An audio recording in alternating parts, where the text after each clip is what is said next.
अस्सलाम वालेकुम प्यारे दोस्तों, यूट्यूब चैनल सकलैन मोटिवेशन। मर्द जब औरत से पीछा छुड़ाना चाहते हैं तो उसे आज़ादी का नाम देते हैं। हमारे मुआशरे के नज़दीक कामिल मोमिन औरत वही है जो हाथों पे दस्ताने और बुर्का पहने।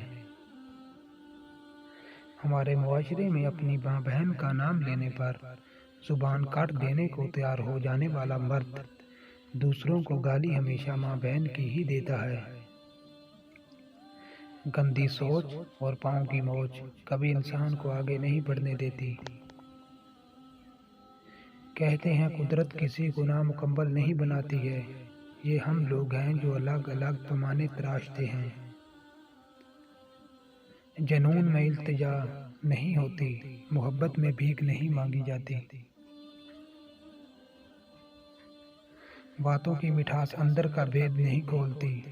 मोर को देखकर कौन कह सकता है कि ये सांप खाता होगा।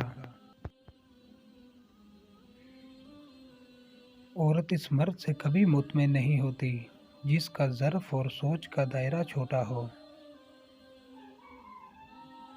जब मर्द खूबसूरत बीवी छोड़कर बुरी औरत से मोहब्बत करता है तो इस पर रोना आता है।